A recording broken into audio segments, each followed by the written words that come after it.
Les mystères de l'île Émeraude. Dans un petit village côtier, entouré par les vagues azurées de l'océan, se trouvait un port tranquille où les bateaux se balançaient doucement au rythme des marées.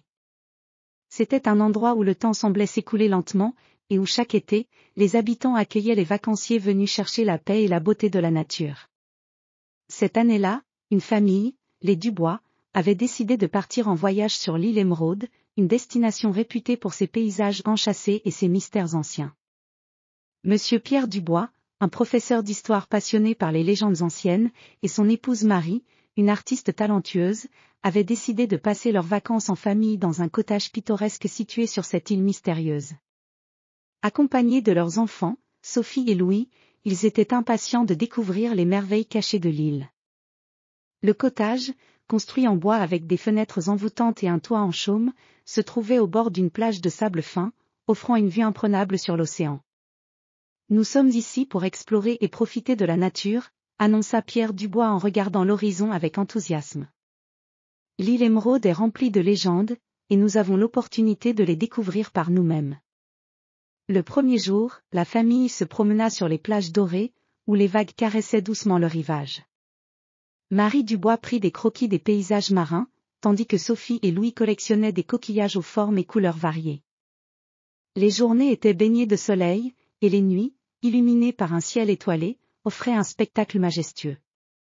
Le deuxième jour, ils décidèrent d'explorer l'intérieur de l'île, où se dressaient des forêts luxuriantes et des montagnes verdoyantes.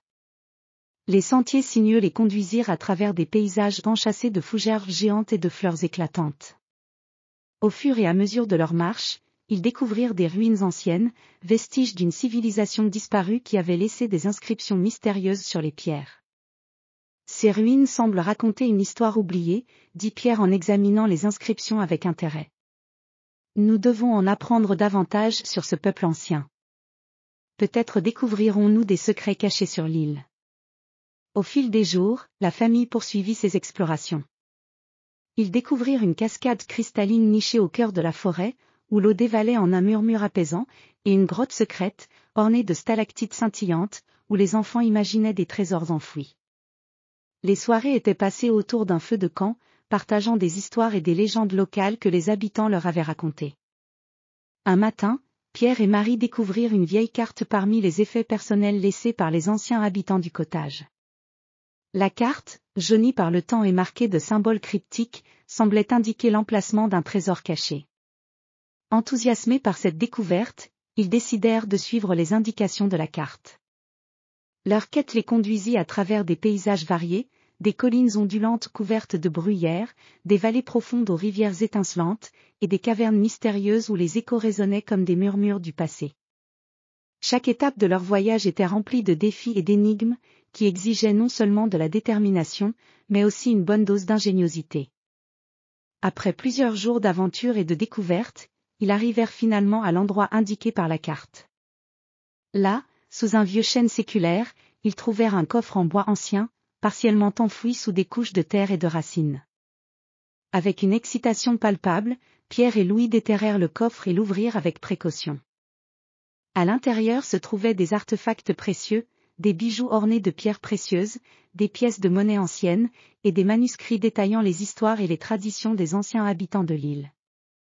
Le trésor, cependant, n'était pas seulement matériel, il représentait également un lien avec le passé et une compréhension plus profonde des mystères de l'île Émeraude. En rentrant au cottage, la famille Dubois se sentit remplie de gratitude et de satisfaction. Leur voyage avait été bien plus qu'une simple escapade estivale, il avait été une aventure enrichissante qui leur avait permis de se connecter avec l'histoire et la beauté de l'île Émeraude. Les jours suivants furent passés à partager leurs découvertes avec les habitants locaux et à préparer leur retour avec de précieux souvenirs et des histoires fascinantes à raconter. Ainsi se termina leur voyage sur l'île Émeraude, une expérience inoubliable qui marqua leur été et leur offrit une nouvelle appréciation des merveilles cachées du monde.